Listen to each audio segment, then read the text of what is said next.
Capítulo 6. Okay. Durante todo ese año, los animales trabajaron como esclavos, pero se sentían felices con su labor. No escatimaban esfuerzos ni sacrificio, conscientes de que todo lo que hacían era por su propio beneficio y el de sus sucesores. No para una caterva de seres humanos ociosos y ladrones. Durante la primavera y el verano trabajaron 60 horas a la semana, y en agosto Napoleón anunció que también se elaboraría los domingos por la tarde. Esta tarea era estrictamente voluntaria, pero cualquier animal que se ausentara vería reducidas sus raciones de comida a la mitad. Aún así, se consideró necesario dejar ciertas tareas pendientes. La cosecha fue algo menos exitosa que el año anterior, y no se sembraron 2 campos en que deberían haberse plantado tubérculos al principio de verano, porque el arado no se había finalizado a tiempo. Era factible prever que el próximo invierno sería duro.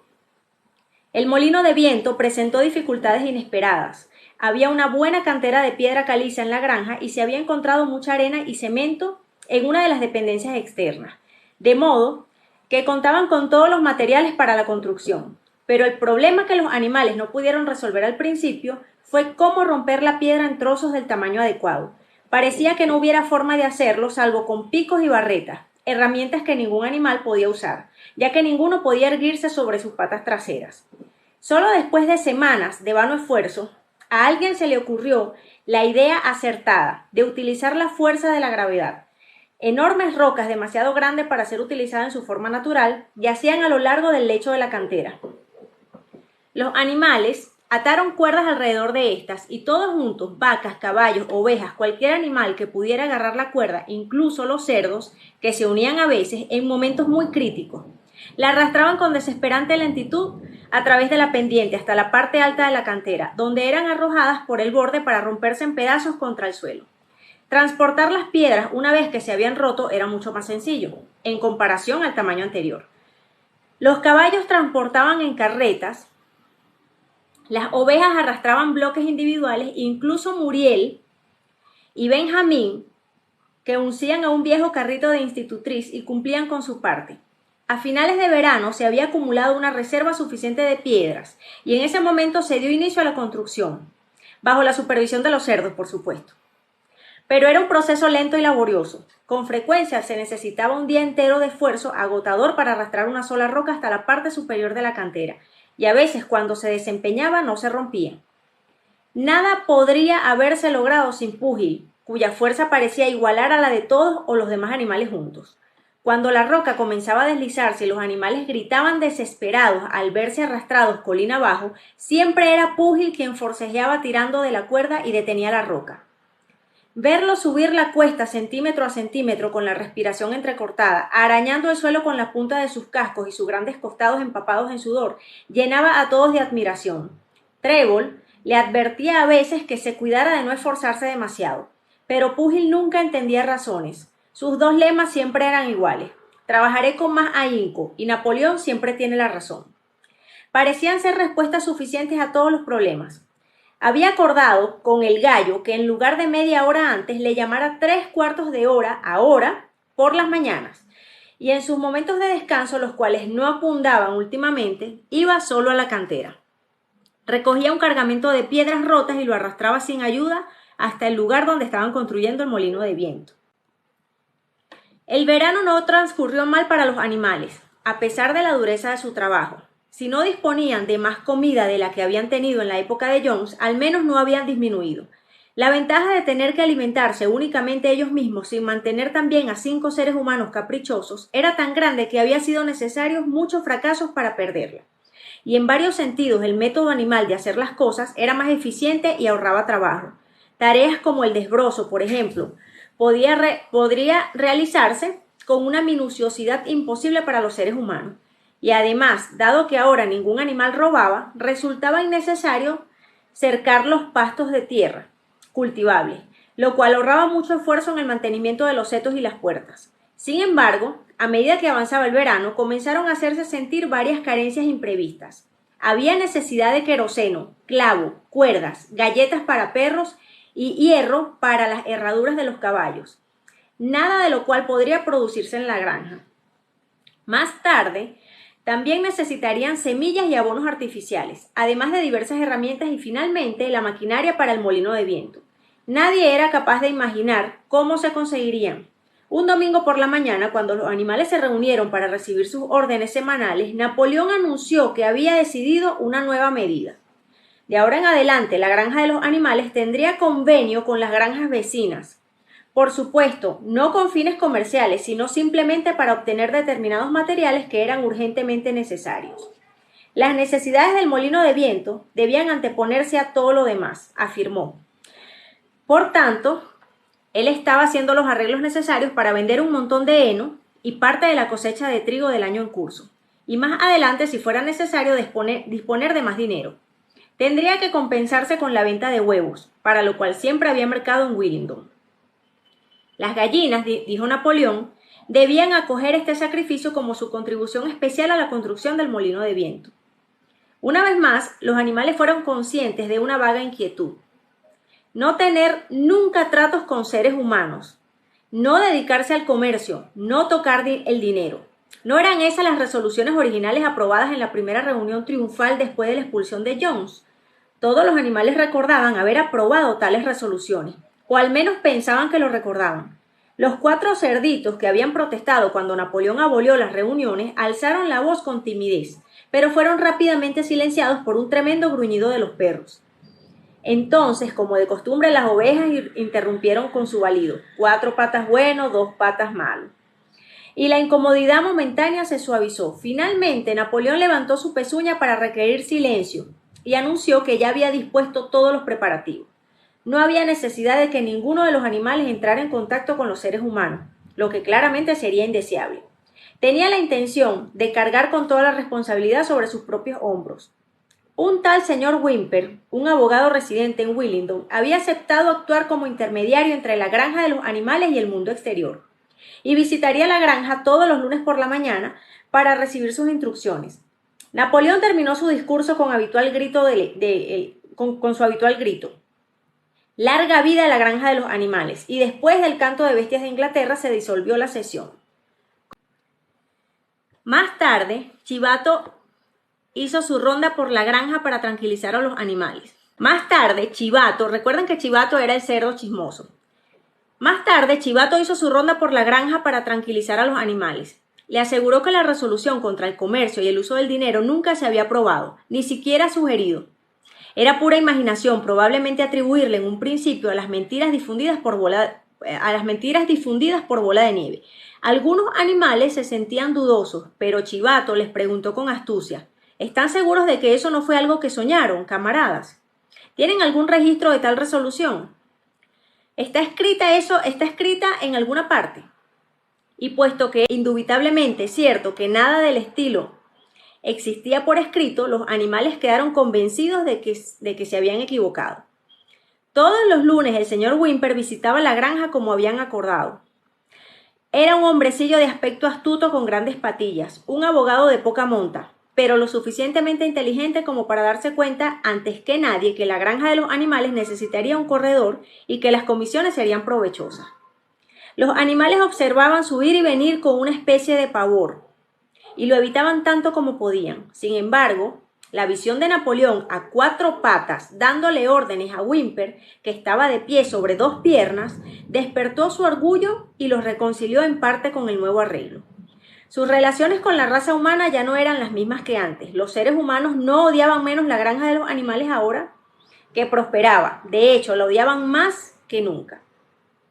Todos los seres humanos sostenían como acto de fe que la granja iría a la quiebra tarde o temprano, y sobre todo que el molino de viento sería un fracaso.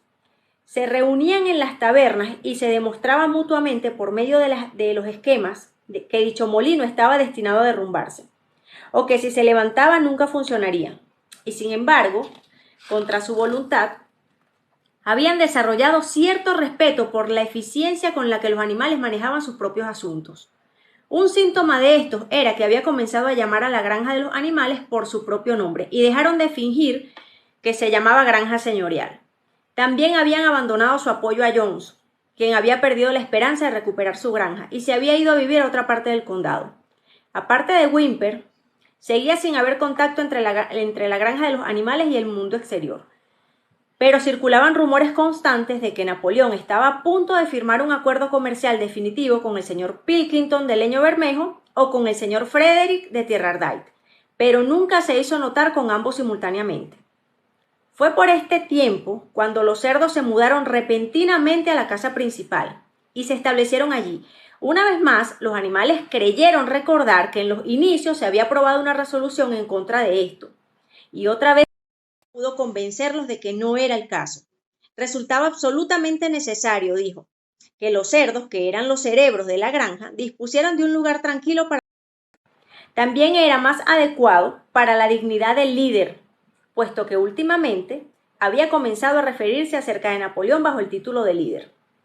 Vivir en una casa era mejor que en una mera posilga. Sin embargo, algunos de los animales se inquietaron al enterarse de que los cerdos no solo comían en la cocina y usaban la sala para estar cómodamente en zona de recreo, sino que también dormían en las camas. Púgil lo dejó pasar como de costumbre con su Napoleón siempre tiene la razón, pero Trébol, que estaba segura de recordar una regla precisa contra el uso de las camas, fue al fondo del establo y trató de descifrar los 7 mandamientos que estaban allí escritos. Al verse incapaz de leer más que letras aisladas, fue a buscar a Muriel. Muriel, dijo ella, léeme el 4.º mandamiento. ¿No dice nada sobre no dormir nunca en una cama? Muriel lo leyó con cierta dificultad. Dice, ningún animal dormirá en una cama con sábanas, anunció finalmente. Por extraño que pareciera, Trébol no recordaba que el 4.º mandamiento mencionara sábanas. Pero así estaba la pared, así que debía ser verdad. Y Chivato, que pasaba casualmente por allí en ese momento acompañado por 2 o 3 perros, fue capaz de poner todo el asunto en su debida perspectiva. ¿Han oído entonces, camaradas?, dijo él. Ahora los cerdos dormimos en las camas de la casa. ¿Y por qué no? Ciertamente no habrán supuesto que alguna vez hubiera alguna regla contra su uso. Una cama significa simplemente un lugar para dormir. Si se piensa, un montón de paja, en el establo también es una cama. La regla era contra las sábanas, que son un invento humano. Hemos quitado las sábanas de las camas de la granja y dormimos entre las mantas. Y muy cómodas camas que son, por cierto. Pero no son más cómodas de lo que necesitamos, eso se los aseguro, camaradas. Con todo el trabajo mental que hemos de realizar en la actualidad, no nos despojarían de nuestros reposos, ¿verdad, camaradas? No querrán que estuviéramos demasiado agotados para llevar a cabo nuestros deberes. Seguramente ninguno de ustedes desea ver el regreso de Jones. Los animales lo tranquilizaron inmediatamente sobre este punto. Y no se dijo más acerca de que los cerdos durmieran en las camas de la casa. Y cuando unos días más adelante se anunció que a partir de este momento los cerdos se levantarían por la mañana 1 hora más tarde que los demás animales, tampoco se manifestó ninguna queja al respecto. En otoño, los animales se encontraban cansados pero felices. Estaban cansados pero felices. Habían pasado un año duro y tras la venta de parte del heno y del maíz, las reservas de alimentos para el invierno no eran demasiado abundantes, aunque el molino de viento lo compensaba todo. Ya estaba casi construido. Después de la cosecha hubo una temporada de clima claro y seco, y los animales trabajaron con más dedicación que nunca, pensando que bien valía la pena laborar arduamente de un lado a otro todo el día con bloques y piedras para levantar los muros un poco más. Púgil salía incluso por las noches y trabajaba solo durante 1 hora, bajo la luz de la luna llena. En sus momentos libres los animales daban vueltas y vueltas alrededor del molino alrededor del molino, a medio terminar, admirando la fuerza y perpendicularidad de sus muros y maravillándose de que hubieran sido capaces de construir algo tan imponente. Solo el viejo Benjamín se negó a entusiasmarse con el molino de viento, aunque como de costumbre no añadía más que el críptico comentario de que los burros viven mucho tiempo. Noviembre arribó con fuertes vientos del suroeste. La construcción debió detenerse porque ahora el tiempo estaba demasiado húmedo para mezclar el cemento. Finalmente llegó una noche en la que el vendaval fue tan violento que los edificios de la granja oscilaron sobre sus cimientos y varias tejas volaron. Las gallinas se despertaron cacaraqueando de terror porque todas habían soñado simultáneamente con el sonido de un disparo a lo lejos. Por la mañana los animales salieron de sus establos y encontraron que el asta de la bandera había sido tumbada. Y un olmo que se encontraba al pie del huerto había sido arrancado como un rábano. Apenas se habían dado cuenta de esto cuando un grito de desesperación brotó de la garganta de todos los animales. Una visión terrible asomó ante sus ojos. El molino de viento estaba en ruinas. Al unísono se lanzaron corriendo hacia el lugar. Napoleón, que rara vez salía a pasear, corrió delante de todos ellos. Sí, allí estaba el fruto de todas sus luchas, derruido hasta los cimientos. Las piedras que habían roto y transportado tan laboriosamente se hallaban esparcidas por todos lados. Incapaces de hablar al principio, se quedaron contemplando con tristeza el amontonamiento de piedras caídas. Napoleón se paseaba de aquí para allá, en silencio, olisqueando el suelo de vez en cuando. Su rabo se alzaba rígido y se movía bruscamente de un lado a otro, señal que demostraba la intensa actividad mental en él. De repente se detuvo como si hubiera llegado a una conclusión. «Camaradas», dijo en voz baja, ¿saben quién es el responsable de esto? ¿Conocen al enemigo que ha venido en la noche y ha derribado nuestro molino de viento? Fue Bola de Nieve. De repente rugió con voz de trueno. Bola de Nieve es el responsable de esto, por pura maldad, pensando en hacer retroceder nuestros planes y vengarse de su ignominiosa expulsión. Este traidor se ha introducido sigilosamente aquí, amparo de la noche, y ha destruido nuestro trabajo de casi un año. Camaradas, aquí y ahora pronuncio la sentencia de muerte de Bola de Nieve. Concederé la distinción de héroe animal de segundo rango y media fanega de manzanas para cualquier animal que lo traiga ante la justicia. Una fanega entera para quien lo capture vivo. Los animales se sorprendieron inconmensurablemente al saber que Bola de Nieve podría haber sido el culpable de tal acción. Hubo un grito de indignación y todos comenzaron a idear formas de atrapar a Bola de Nieve si regresaba alguna vez. Casi de inmediato se descubrieron las huellas de un cerdo en la hierba a pocas distancias de la loma. Únicamente podían rastrearse unos pocos metros, pero parecían conducir a una abertura en el seto. Napoleón las olisqueó profundamente y declaró que era Bola de Nieve. En su opinión, Bola de Nieve había venido probablemente desde la granja de Leño Bermejo. «No más demoras, camaradas», gritó Napoleón cuando se examinaron las huellas. «Tenemos trabajo que hacer. Esta misma mañana comenzaremos a reconstruir el molino de viento y seguiremos edificándolo durante todo el invierno, llueva o truene. Le enseñaremos a este miserable traidor que no puede deshacerse de nuestro trabajo tan fácilmente. Recuerden, camaradas, no debe haber variación en nuestros planes. Se llevarán a cabo rigurosamente. Adelante, camaradas. Larga vida al molino de viento. Larga vida a la granja de los animales». Los que están nuevos, les comento algo muy breve. Esto es una fábula de animales basada en hechos reales. Y hoy se pone bastante terrorífica. Ya ustedes podrán identificar a los personajes.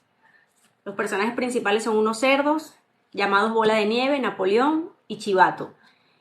Hay dos personajes secundarios que son los caballos, una yegua y un caballo. Púgil es el caballo y Trébol es la yegua. Y también está una cabra que se llama Muriel, una yegua que es muy joven y es la Cifrina, una yegua blanca que está perdida. Hay una gata también y hay un burro que se llama Benjamín. Así que esta historia es bastante... Capítulo 7, Rebelión en la granja, de George Orwell. Iniciamos la lectura. Fue un invierno crudo. Al tiempo tormentoso le sucedieron el granizo y la nieve, y más tarde una fuerte helada no cesó hasta bien entrado febrero. Los animales siguieron adelante lo mejor que pudieron con la reconstrucción del molino de viento, sabiendo bien que el mundo exterior los observaba y que los envidiosos seres humanos se regocijarían y triunfarían finalmente si el molino no se concluiría a tiempo. Por despecho, los seres humanos fingieron no creer que había sido Bola de Nieve quien destruyó el molino de viento. Dijeron que se había derrumbado porque los muros eran demasiado finos. Los animales sabían que este no era el caso. Aún así, esta vez se decidió construir los muros de 1 metro de espesor, en lugar de 45 centímetros como lo habían hecho antes, lo cual significaba recolectar cantidades mucho mayores de piedras. Durante largo tiempo la cantera estuvo anegada por bancos de nieve y no se pudo hacer nada. Se realizaron algunos progresos en el clima seco y helado que le sucedió, pero era un trabajo cruel y los animales no lograban sentirse tan esperanzados como antes. Siempre tenían frío y por lo general también tenían hambre. Los únicos que no se desanimaron fueron Púgil y Trébol. Chivato pronunciaba 3 excelentes discursos sobre la alegría de estar al servicio y la dignidad del trabajo. Pero los otros animales hallaban más inspiración en la fuerza de Púgil y su inagotable lema «Trabajaré con más ahínco». En enero, la comida comenzó a escasear. La ración de maíz se redujo drásticamente y se anunció que se repartiría una ración extra de papa para compensarla. Luego se descubrió que la mayor parte de la cosecha de papas se había congelado en el silo, ya que no había sido cubiertas con una capa lo suficientemente gruesa. Las papas habían reblandecido y habían perdido el color, y solo unas pocas eran comestibles. Durante días seguidos los animales no tuvieron nada que comer salvo paja y remolachas. El hambre parecía mirarlos a la cara. Resultaba de vital importancia ocultar el hecho al mundo exterior. Envalentonados por el colapso del molino de viento, los seres humanos inventaban nuevas mentiras sobre la granja de los animales. Una vez más, se decía que todos los animales estaban muriendo de hambre y enfermedades, que luchaban continuamente entre sí y que habían recurrido al canibalismo y al infanticidio. Napoleón era muy consciente de los efectos negativos que esto podría provocar si se conocería la verdad en la situación alimenticia, y decidió utilizar al señor Whymper para difundir una impresión contraria. Hasta entonces los animales habían tenido poco o ningún contacto con Whymper en sus visitas semanales. Ahora, sin embargo, algunos animales seleccionados, en su mayoría ovejas, recibieron instrucciones de comentar inadvertidamente, cuando él pudiera oírlo, que las raciones habían aumentado. Recordemos aquí que las ovejas eran las más manipuladas, digamos que por su bajo nivel de intelecto. Además, Napoleón ordenó que los contenedores casi vacíos del cobertizo se llenaran prácticamente hasta el borde con arena y luego se cubriera con lo que quedara de cereales y harina. Con algún pretexto apropiado, Whymper era conducido a través del cobertizo y se le permitía echar un vistazo a los contenedores. Él picaba el anzuelo y continuaba informando al mundo exterior que no había escasez de los alimentos en la granja de los animales. Sin embargo, hacia finales de enero se hizo evidente que sería necesario conseguir más cereales en algún sitio. En esos días, Napoleón rara vez aparecía en público y pasaba todo el tiempo en la casa, la cual estaba custodiada en todas sus puertas por perros de aspecto feroz. Cuando salía, lo hacía de manera ceremonial, acompañado de una escolta de 6 perros que lo rodeaban estrechamente y gruñían si alguien se acercaba demasiado. Con frecuencia, ni siquiera aparecía los domingos por la mañana, sino que imponía sus órdenes a través de unos u otros cerdos, generalmente Chivato. Un domingo por la mañana, Chivato, les recuerdo que Chivato era el cerdo chismoso. Un domingo por la mañana, Chivato anunció que las gallinas, que acababan de volver a poner, debían ceder sus huevos. Napoleón había aceptado, a través de Whymper, un contrato por 400 huevos a la semana. Con el dinero que recibirían, a cambio, comprarían suficiente cereal y harina para mantener la granja en funcionamiento hasta que llegara el verano y las condiciones fueran más llevaderas. Cuando las gallinas escucharon esto, emitieron una terrible protesta. Se les había advertido anteriormente que este sacrificio podía ser necesario, pero no habrían creído que esto sucedería realmente. Apenas estaban preparándose para su puesta de primavera y protestaron diciendo que arrebatarle los huevos ahora era un asesinato. Por primera vez desde la expulsión de Jones, se produjo algo parecido a una rebelión. Lideradas por 3 jóvenes pollitas de raza menorca, las gallinas emprendieron un decidido esfuerzo por frustrar los deseos de Napoleón. Su método era volar hasta las vigas y depositar allí sus huevos, que rompían ellas mismas en pedazos contra el suelo. Napoleón actuó con rapidez y sin piedad. Ordenó que se interrumpieran las raciones a las gallinas y decretó que cualquier animal que proporcionara siquiera un grano de maíz a una gallina sería castigado con la muerte.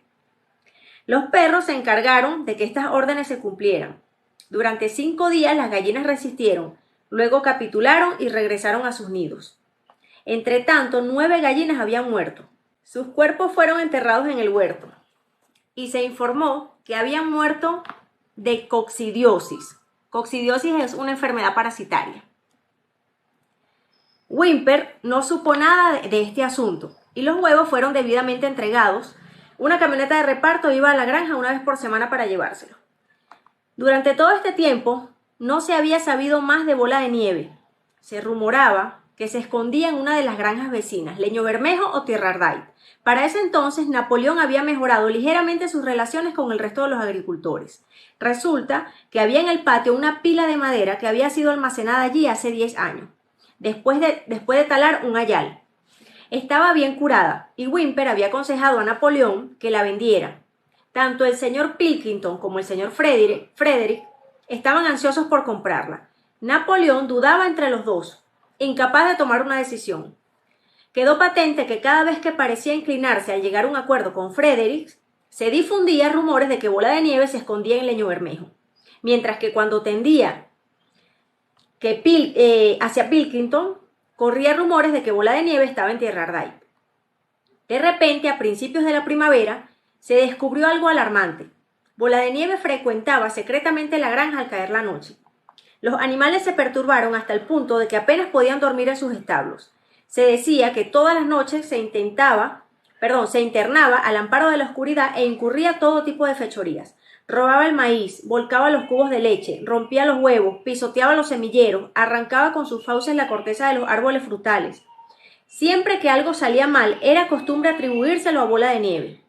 Si se rompía una ventana o se obstruía un desagüe, se decía que todas las noches se internaba en el amparo de la oscuridad e incurría todo tipo de fechorías. Robaba el maíz, volcaba los cubos de leche, rompía los huevos, pisoteaba los semilleros, arrancaba con sus fauces la corteza de los árboles frutales, siempre que algo salía mal.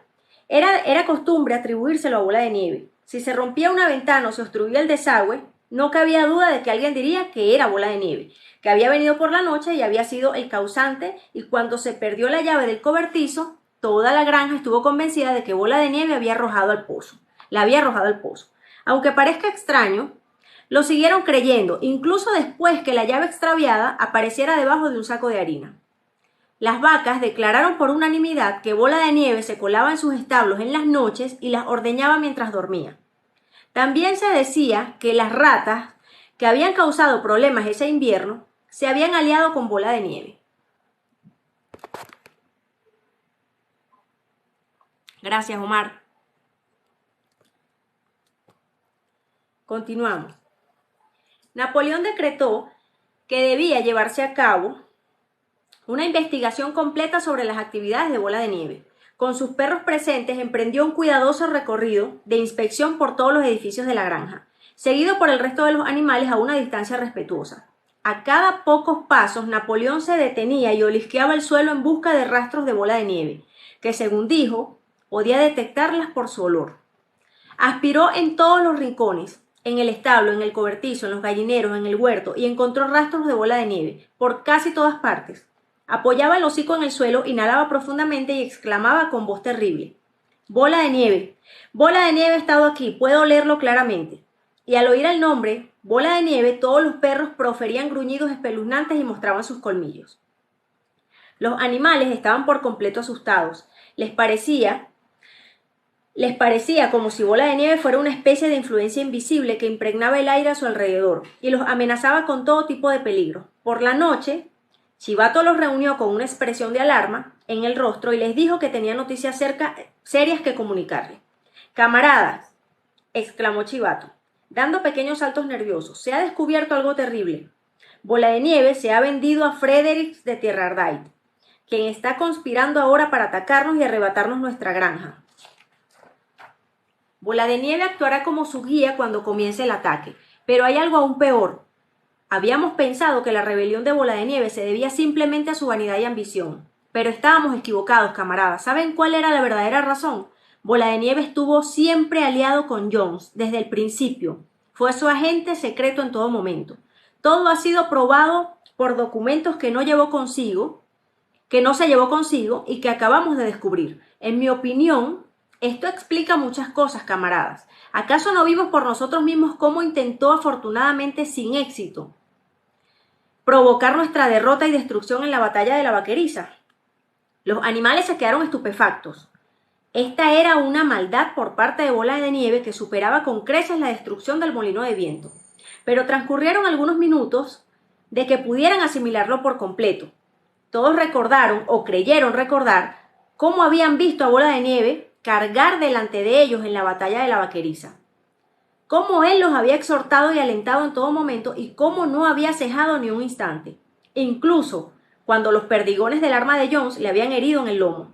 Al principio les pareció un poco difícil de entender cómo encajaba esto con que se encontrara del lado de Jones. Incluso Púgil, que rara vez hacía preguntas, se sentía muy desconcertado. Se echó en el suelo, plegó sus patas delanteras bajo su cuerpo, cerró los ojos y con gran esfuerzo logró formular sus pensamientos. No lo creo, dijo él. Bola de Nieve luchó valientemente en la batalla de la Vaqueriza. Yo mismo lo vi.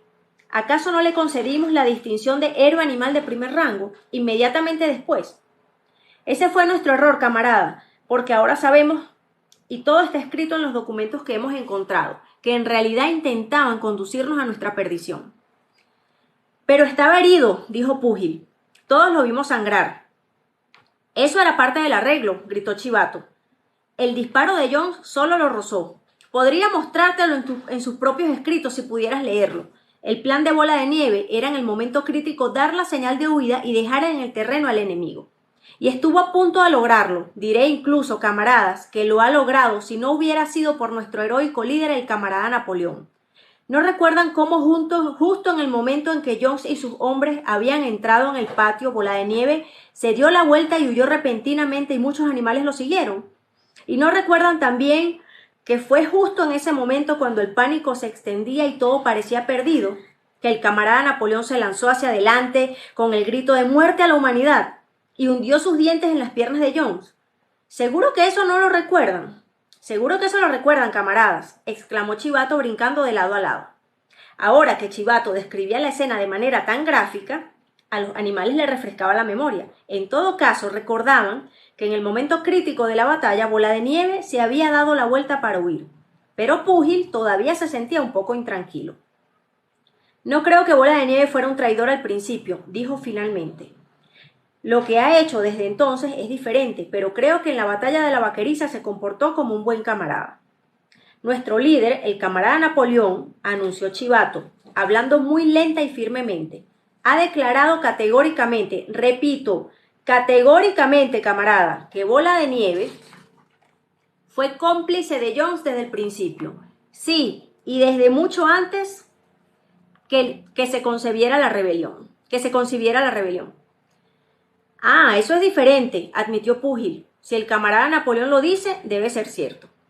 Ese es el verdadero espíritu, camarada, exclamó Chivato, pero se notó que le lanzaba una mirada muy fea a Púgil, con sus ojillos centellantes. Se dio la vuelta para marcharse, luego hizo una pausa y añadió de manera sorprendente. Recomiendo a todos los animales de esta granja que mantengan los ojos bien abiertos. Tenemos razones para pensar que algunos de los agentes secretos de Bola de Nieve están ocultos entre nosotros en este momento. 4 días después, a la última hora de la tarde, Napoleón ordenó a todos los animales que se reunieran en el patio. Cuando estuvieron congregados, Napoleón salió de la casa con sus 2 medallas, ya que recientemente se había condecorado a sí mismo como héroe animal de primer rango y héroe animal de segundo rango. Con sus 9 enormes perros retozando a su alrededor y profiriendo gruñidos que estremecían a todos los animales. Todos aguardaban acobardados y en silencio, como si supieran de antemano que algo terrible estaba a punto de acaecer. Napoleón se quedó observando severamente a su audiencia, luego lanzó un gemido chillón. Inmediatamente los perros se abalanzaron hacia adelante, agarraron a 4 de los cerdos por las orejas y los arrastraron hasta los pies de Napoleón, mientras chillaban de dolor y espanto. Las orejas de los cerdos sangraban, los perros habían probado la sangre y por unos breves momentos parecieron enloquecer. Para asombro de todos, 3 de ellos se lanzaron sobre Púgil. Púgil los vio venir, alzó su gran pezuña, atrapó a un perro en el aire y lo inmovilizó contra el suelo. El perro gruñía pidiendo piedad y los otros 2 huyeron con el rabo entre las patas. Púgil miró a Napoleón para saber si debía aplastar al perro hasta matarlo o liberarlo. Napoleón pareció cambiar de semblante y ordenó bruscamente a Púgil que soltara al perro. Tras lo cual, Púgil levantó la pezuña y el perro se escabulló mayugado y aullando. En ese momento, el tumulto se calmó. Los 4 cerdos esperaban, temblando, con culpa escrita en cada arruga de sus rostros. Napoleón les pidió entonces que confesaran sus crímenes. Eran los mismos 4 cerdos que habían protestado cuando Napoleón abolió las reuniones dominicales. sin necesidad de mayor instigación, confesaron que habían estado en contacto secreto con Bola de Nieve desde su expulsión, que habían colaborado con él en la destrucción del molino de viento y que habían llegado a un acuerdo para entregarle la granja de los animales al señor Fredericks. Agregaron que Bola de Nieve había admitido ante ellos, en privado, que había sido cómplice secreto de Jones durante años. Cuando terminaron su confesión, los perros se apresuraron a arrancarles la garganta, y con una voz terrible Napoleón preguntó si otro animal tenía algo que confesar. Las 3 gallinas, que habían sido cabecillas en el intento de rebelión por el asunto de los huevos, se adelantaron en ese momento y declararon que Bola de Nieve se les había aparecido en un sueño y las había incitado a desobedecer las órdenes de Napoleón. Ellas también fueron masacradas. Entonces se acercó un ganso y confesó haber ocultado 6 mazorcas de maíz durante la cosecha del año pasado y habérselas comido por la noche.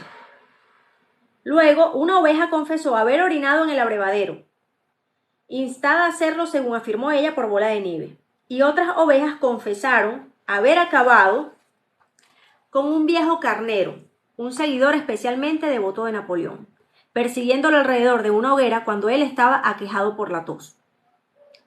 Todos fueron ajusticiados en el acto, y así continuó la retahíla de confesiones y ejecuciones, hasta que se amontonó una pila de cadáveres a los pies de Napoleón, y el aire se impregnó de olor a sangre, algo que no se había vuelto a ver desde la expulsión de Jones. Cuando todo terminó, los animales restantes, a excepción de los cerdos y los perros, se arrastraron en grupo. Se sentían conmovidos y apesumbrados. No sabían qué era más impactante, la traición de los animales que se había aliado con Bola de Nieve o el cruel castigo que acababan de presenciar. En los viejos tiempos, a menudo se habían producido escenas de derramamiento de sangre igualmente terribles, pero a todos les parecía que era mucho peor ahora que estaba sucediendo entre ellos. Desde que Jones había abandonado la granja hasta hoy, ningún animal había matado a otro animal. Ni siquiera habían acabado con una sola rata. Habían llegado a la pequeña loma donde se encontraba el molino de viento a medio construir, y de común acuerdo se echaron como si quisieran acurrucarse para entrar en calor. Trébol, Muriel, Benjamín, las vacas, las ovejas y toda una bandada de gansos y gallinas. En efecto, estaban todos excepto la gata, que había desaparecido repentinamente justo antes que Napoleón ordenara a los animales que se reunieran. Durante algún tiempo nadie habló. Solo Púgil permaneció de pie. Se movía de un lado a otro agitando su larga cola negra contra sus flancos y emitiendo de vez en cuando un pequeño relincho de sorpresa. Finalmente dijo: «No lo entiendo. Nunca hubiera creído que tales cosas pudieran ocurrir en nuestra granja. Tiene que deberse a un error nuestro. La solución, como yo lo veo, es trabajar con más dedicación. De ahora en adelante me levantaré por las mañanas 1 hora más temprano». Y se alejó con su trote pesado y se dirigió a la cantera. Una vez allí, recogió 2 cargas sucesivas de piedra y las arrastró hasta el molino de viento antes de retirarse al pasar la noche. Los animales se apiñaron alrededor de Trébol sin hablar. La loma donde yacían les ofrecía una amplia perspectiva de la campiña. La mayor parte de la granja de los animales estaba a su vista. Los largos pastos se extendían hasta la carretera principal. El campo de heno, la arboleda, el abrevadero, los campos arados donde el trigo joven era verde y abundante, y los tejados rojos de los edificios de la granja, con el humo saliendo de las chimeneas. Era una tarde clara de primavera. Los rayos del sol bañaban con su esplendor la hierba y los setos florecidos. La granja, con una especie de sorpresa, recordaron que se trataba de su propia granja, que cada centímetro de ella era su propiedad. Jamás les había parecido a los animales un lugar tan deseable. Mientras Trébol miraba colina abajo, sus ojos se llenaron de lágrimas. Si hubiera podido expresar sus pensamientos, habría sido para decir que esto no era lo que ellos habían pretendido años atrás, cuando se habían propuesto luchar por el derrocamiento de la raza humana. Estas escenas de terror y matanza no eran lo que habían esperado la noche que el viejo comandante los incitó a la rebelión por primera vez. Si ella misma había tenido alguna imagen del futuro, había sido la de la sociedad de animales liberados del hambre y del látigo. Todos iguales, cada uno de ellos trabajando según su capacidad, en la que fuerte protegiera al débil, como ella había protegido a la nidada de patitos huérfanos con su pata delantera la noche del discurso del comandante. Sin embargo, no sabía por qué habían llegado a este punto en que nadie se atreviera a decir lo que pensaba. Cuando perros feroces y rugientes rondaban por todas partes y había que presenciar la mutilación de sus camaradas después de confesar crímenes espantosos. De su mente no brotaba ningún pensamiento de rebelión o desobediencia. Estaba convencida de que incluso en ese estado de cosas se encontraban mucho mejor de lo que habían estado en los tiempos de Jones, y que por encima de todo era necesario evitar el regreso de los seres humanos. Pasara lo que pasara, ella se mantendría fiel, trabajaría duro, ejecutaría las órdenes que fueran dadas y aceptaría el liderazgo de Napoleón. Pero aún así, esto no era lo que ella y todos los demás animales habían anhelado, y por lo cual se habían esforzado tanto. No era esta la razón por la cual habían construido el molino de viento, y se habían enfrentado a las balas disparadas por Jones. Tales eran sus pensamientos, aunque carecía de palabras para expresarlo.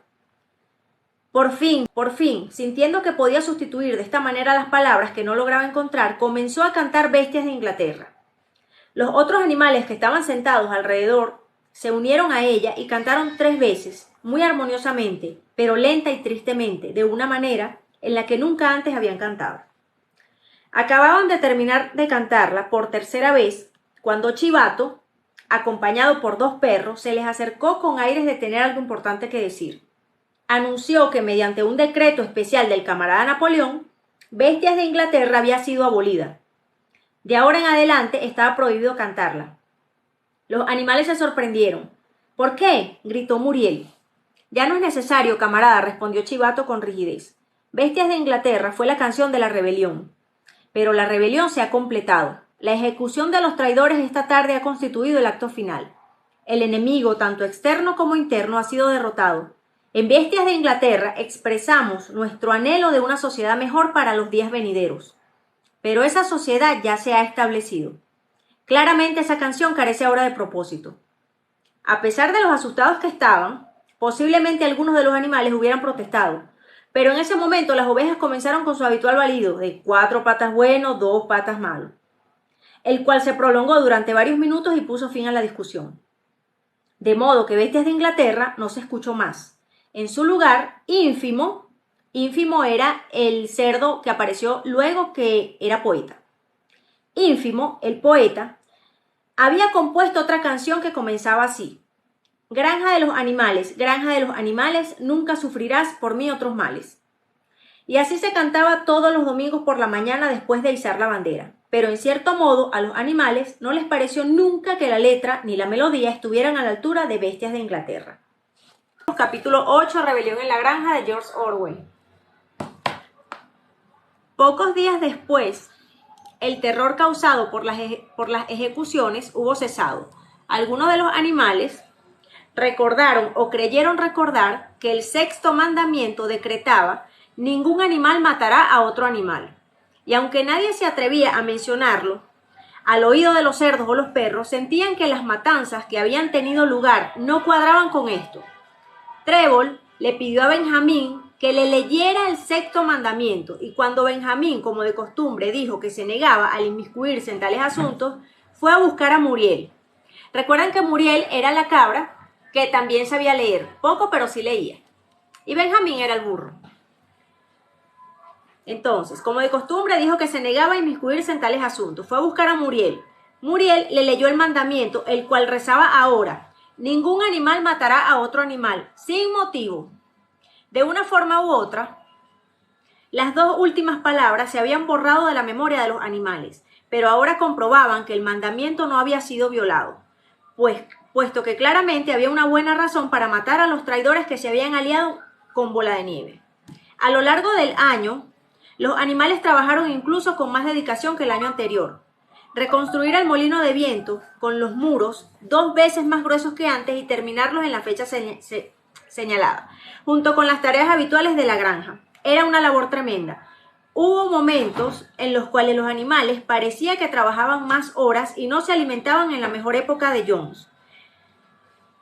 Los domingos por la mañana, Chivato sujetaba una larga tira de papel con su pezuña y les leía la lista de cifras que demostraban que la producción de toda clase de alimentos había aumentado en un 200, 300 e incluso en 500% según fuera el caso.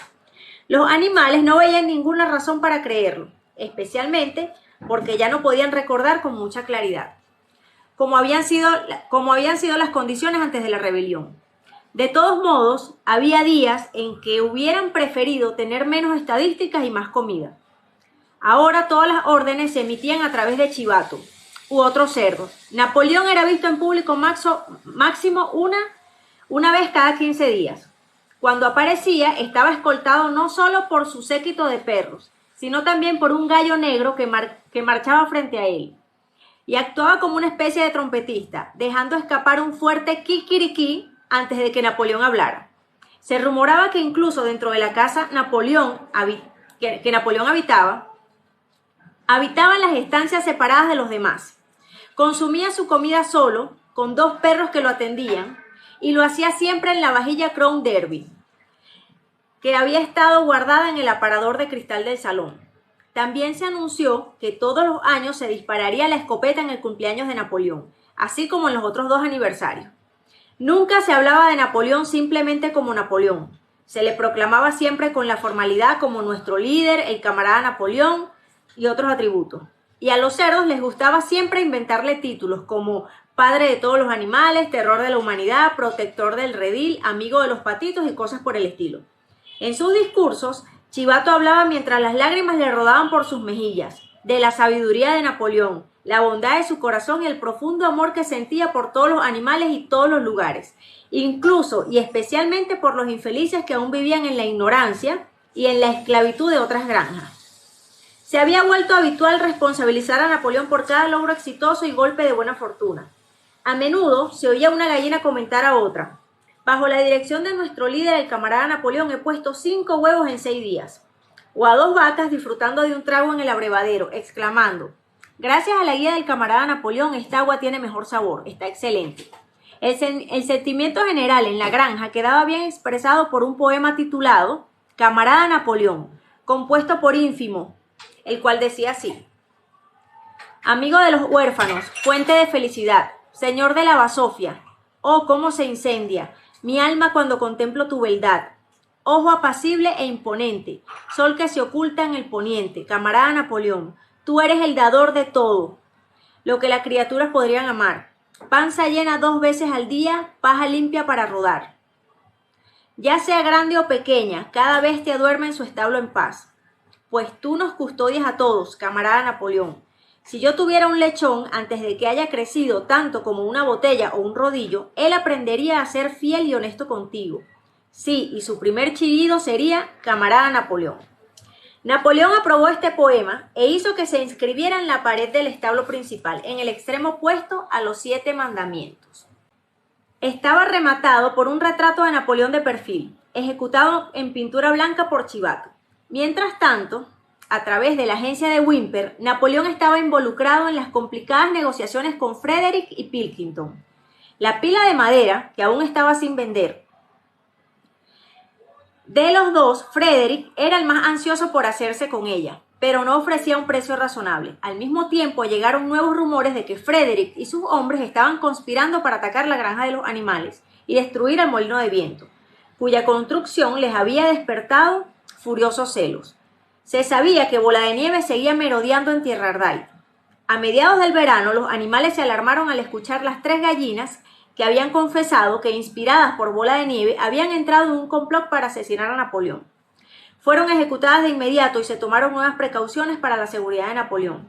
4 perros custodiaban su cama por la noche, uno en cada esquina, y un cochinillo llamado Malicioso tenía la tarea de probar toda su comida antes de ingerirla, para asegurarse de que no estuviera envenenada.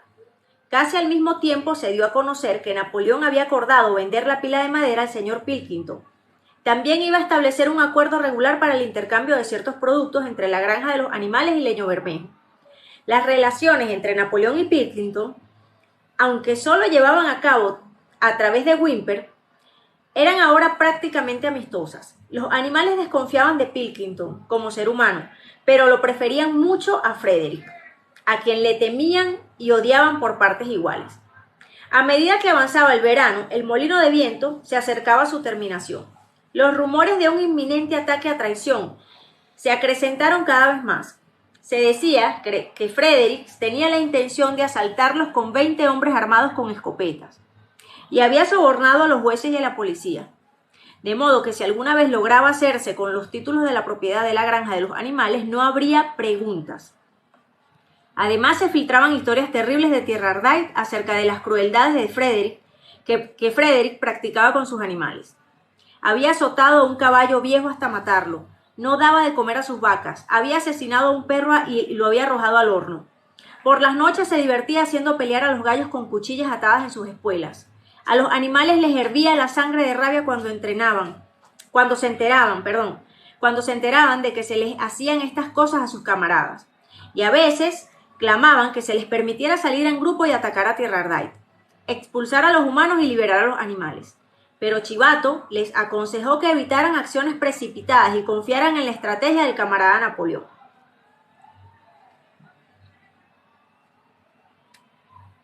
Sin embargo, los sentimientos contrarios a Frederick se acrecentaban. Un domingo por la mañana, Napoleón apareció en el establo y explicó que no había contemplado ningún momento vender la pila de madera a Frederick. Consideraba indigno tener tratos con sinvergüenzas de tal ralea. A las palomas, que aún eran enviadas a difundir noticias de la rebelión, se les prohibió poner un pie en Leño Bermejo. Y también se les ordenó que abandonaran su antiguo eslogan «Muerte a la humanidad», en favor de «Muerte a Frederick». A finales del verano quedó al descubierto otra de las maquinaciones de Bola de Nieve. La cosecha de trigo estaba llena de mala hierba y se descubrió que en una de sus incursiones nocturnas Bola de Nieve había mezclado semillas de maleza con simiente de maíz. Un ganso que había estado al tanto del complot había confesado su culpabilidad. Se la había confesado a Chivato, que inmediatamente se suicidó tragando bayas de belladona. En ese momento, los animales se enteraron de que al contrario de lo que muchos ellos habían creído hasta ahora, Bola de Nieve nunca había recibido distinción de héroe animal de primer rango. Se trataba simplemente de una leyenda que el propio Bola de Nieve había difundido algún tiempo después de la batalla de la Vaqueriza. Lejos de ser condecorado, lo habían censurado por mostrar cobardía en la batalla. Una vez más, algunos de los animales escucharon esto con cierto desconcierto, pero pronto Chivato fue capaz de convencerlos de que su memoria le fallaba. En otoño, con un esfuerzo tremendo y agotador, puesto que la cosecha tenía que recogerse casi al mismo tiempo, el molino de viento estuvo terminado. Aún había que instalar la maquinaria y Whymper estaba negociando su compra, pero la estructura quedó completa. A pesar de todas las dificultades, a pesar de la inexperiencia, de los primitivos rudimientos y de la mala suerte y la traición de Bola de Nieve, el trabajo se había concluido puntualmente en la fecha fijada.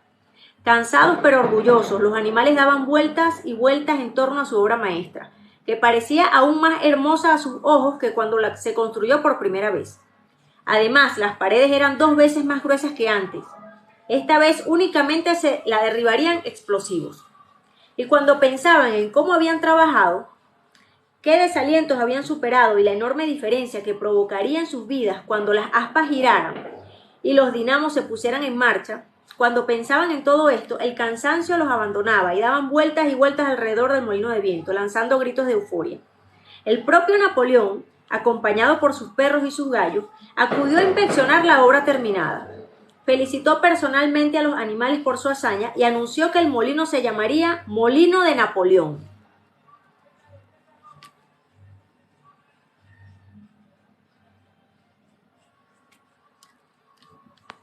Dos días después, los animales fueron convocados a una reunión especial en el establo. Se quedaron mudos de sorpresa cuando Napoleón anunció que había vendido la pila de madera a Frederick.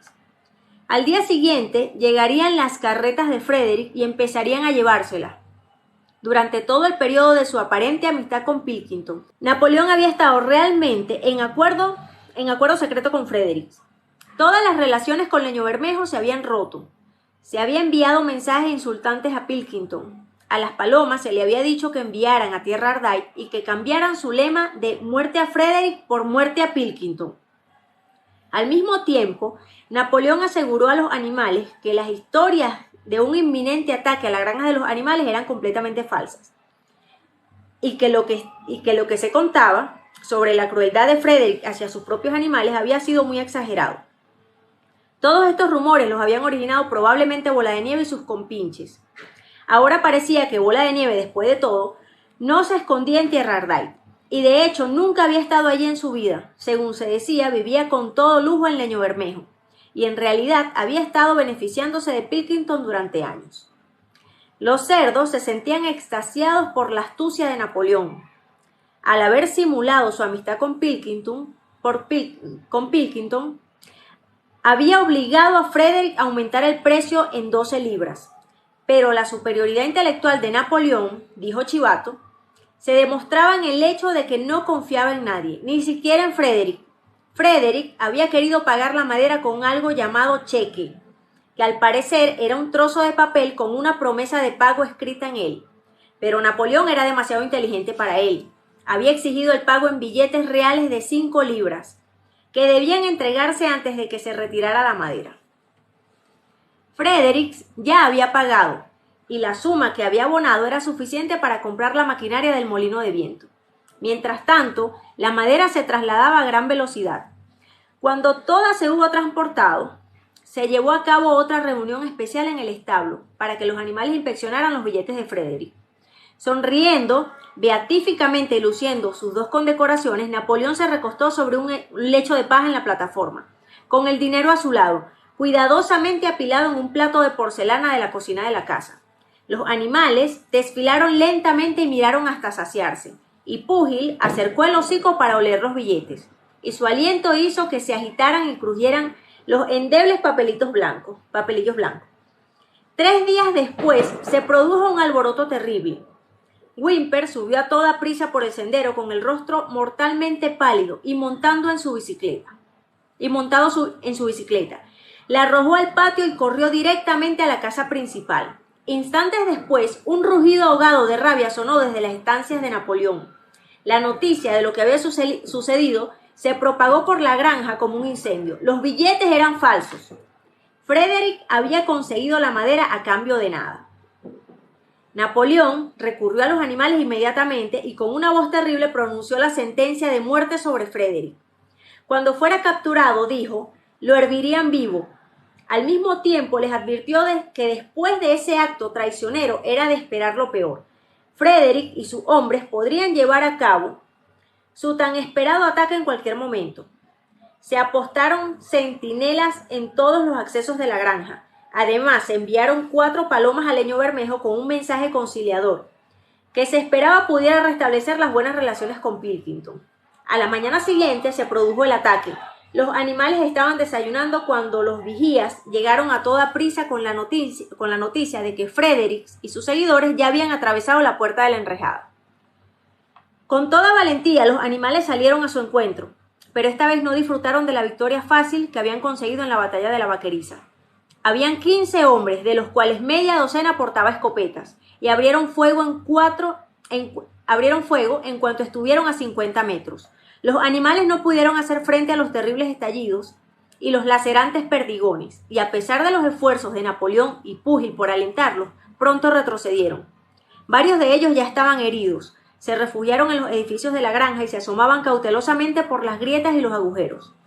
El gran pastizal, incluido el molino de viento, estaba en manos de los enemigos. En ese momento, incluso, Napoleón parecía perdido. Caminaba de un lado a otro sin decir palabra, con el rabo rígido y tembloroso. Cruzaron miradas melancólicas en dirección a Leño Bermejo. Si Pilkington y sus hombres los ayudaban, aún podrían ganar, pero en ese momento regresaron las 4 palomas que habían sido enviadas el día anterior, una de ellas con un trozo de papel de Pilkington. En él estaba escrito a lápiz las palabras «Se lo merecen». Mientras tanto, Frederick y sus hombres se habían detenido junto al molino de viento. Los animales los miraron y se propagó un murmullo de consternación. Dos de los hombres habían sacado una palanca y un mazo. Iban a demoler el molino de viento. «¡Imposible!», gritó Napoleón. «Hemos construido unos muros demasiado gruesos. No podrían derribarlo ni en una semana. ¡Ánimo, camaradas!». Pero Benjamín observaba atentamente los movimientos de los hombres. El par con el mazo y la palanca estaban abriendo un agujero cerca de la base del molino. Lentamente y con aire casi divertido, Benjamín asintió con su largo hocico. «Eso había pensado», dijo él. ¿No ven qué están haciendo? Dentro de un momento llenarán de pólvora ese agujero». Los animales aguardaban aterrados. Ahora era imposible aventurarse fuera del refugio de los edificios. Tras unos minutos observaron a los hombres correr en todas direcciones. Luego se produjo un estrépito ensordecedor. Las palomas se arremolinaron en el aire y todos los animales, excepto Napoleón, se tiraron de bruças al suelo y ocultaron sus rostros. Cuando se levantaron de nuevo, una enorme nube de humo negro colgaba donde había estado el molino de viento. Lentamente la brisa se la llevó. El molino de viento había dejado de existir. Al ver esto, los animales recuperaron el valor. El miedo y la desesperación que habían sentido en un momento antes se ahogaron en rabia por este acto vil y despreciable. Se alzó un poderoso grito de vergüenza y sin esperar más órdenes cargaron a una directamente contra el enemigo. Esta vez hicieron caso omiso a los crueles perdigones que les caían encima como granizo. Fue una batalla salvaje y amarga. Los hombres disparaban una y otra vez. Cuando los animales se acercaban, atacaban con sus palos y sus toscas botas. Murieron una vaca, 3 ovejas y 2 gansos. Y casi todos resultaron heridos, incluso Napoleón, que dirigía las operaciones desde la retaguardia. Tenía la punta del rabo rasgada por un perdigón, pero los hombres tampoco salieron ilesos. 3 de ellos tenían la cabeza fracturada por los golpes de los cascos de púgil. Otro fue corneado en el vientre por una vaca, y a otro casi le arrancaron los pantalones en teco y campanilla. Y cuando los 9 perros que formaban la guardia del propio Napoleón, a quienes él le había dado órdenes de dar un rodeo ocultos por el seto, aparecieron de repente en un flanco de los hombres, aullando con ferocidad. El pánico se apoderó de ellos. Comprendieron que corrían peligro de ser rodeados por Frederick. Frederick gritó a sus hombres que salieran antes de que fuera tarde, y al momento siguiente el cobarde enemigo corría para salvar su vida. Los animales lo persiguieron hasta el final del terreno y les dieron unas últimas patadas mientras se abrían paso a través del seto de espinos. Habían ganado, pero estaban extenuados y heridos. Empezaron a cojear pesadamente de regreso a la granja. La visión de sus camaradas muertos yaciendo sobre la hierba provocó el llanto de algunos de ellos. Y durante un momento se detuvieron en doloroso silencio en el lugar donde una vez se alzó el molino de viento. Sí, ya no estaba. Casi el último rastro de su trabajo había desaparecido. Incluso los cimientos habían quedado parcialmente destruidos. Y para reconstruirlo, esta vez no podrían hacer uso de las piedras caídas como antes. Esta vez las piedras se habían desvanecido. La fuerza de la explosión las habían arrojado a cientos metros de distancia. Era como si el molino de viento nunca hubiera existido. Cuando se aproximaron a la granja, Chivato, que había estado inexplicablemente ausente durante la batalla, se acercó brincando hacia ellos, moviendo el rabo y sonriendo de satisfacción. Entonces los animales escucharon el solemne estruendo de un arma proveniente de los edificios de la granja. ¿Por qué están disparando esa escopeta?, preguntó Púgil. Para celebrar nuestra victoria, gritó Chivato. ¿Qué victoria?, dijo Púgil. Le sangraban las rodillas, había perdido una herradura y se había partido la pezuña. Y una docena de perdigones se habían alojado en su pata trasera. ¿Qué victoria dices, camaradas? ¿Acaso no hemos expulsado al enemigo de nuestra tierra, la sagrada tierra de la granja de los animales? Pero han destruido el molino de viento. Habíamos trabajado en él durante 2 años. ¿Qué importa? Construiremos otro molino de viento. Construiremos 6 molinos de viento si nos apetece. No aprecias, camarada, el poderoso acto que hemos logrado. El enemigo había ocupado ese mismo terreno en el que estamos. Y ahora, gracias al liderazgo del camarada Napoleón, hemos recuperado cada centímetro de él. Entonces hemos recuperado lo que ya teníamos, dijo Púgil. Esa es nuestra victoria, confirmó Chivato. Entraron cojeando en el patio. Los perdigones incrustados en la pata de Púgil le escocían dolorosamente. anticipó el pesado trabajo de reconstruir el molino de viento desde los cimientos y con la imaginación se preparó para la tarea. Pero por primera vez fue consciente de que tenía 11 años de edad y que quizá sus grandes músculos ya no fueran de lo que habían sido una vez. Pero cuando los animales vieron ondear la bandera verde, oyeron disparar de nuevo la escopeta, se disparó un total de 7 veces y escucharon el discurso que Napoleón pronunció, felicitándolos por su conducta. Les pareció que después de todo habían logrado una gran victoria. Los animales caídos en la batalla recibieron un funeral solemne. Púgil y Trébol tiraron de la carreta que servía de coche fúnebre, y el propio Napoleón iba a la cabeza de la procesión. Se dedicaron 2 días enteros a las celebraciones. Hubo canciones, discursos y más salvas. Y se concedió un obsequio especial de 1 manzana a cada animal, con 2 onzas de maíz para cada pájaro y 3 galletas para cada perro. Se anunció que la contienda se recordaría como la batalla del Molino de Viento y que Napoleón había creado una nueva condecoración, la Orden de la Bandera Verde, la cual se había conferido a sí mismo. En el regocijo general, el desafortunado asunto de los billetes quedó olvidado. Unos días más tarde, los cerdos se toparon con una caja de whisky en los sótanos de la casa. Se les había pasado por alto cuando la ocuparon por primera vez. Esa noche llegó desde la casa el sonido de un canto bullicioso, en el que para sorpresa de todos se mezclaban los compases de Bestias de Inglaterra. Aproximadamente a las 9:30 se vio claramente salir por la puerta trasera a Napoleón, ataviado con un viejo bombín del señor Jones, correr rápidamente alrededor del patio y desaparecer de nuevo en el interior. Por la mañana, un silencio sepulcral se cernía sobre la granja. Ningún cerdo parecía moverse.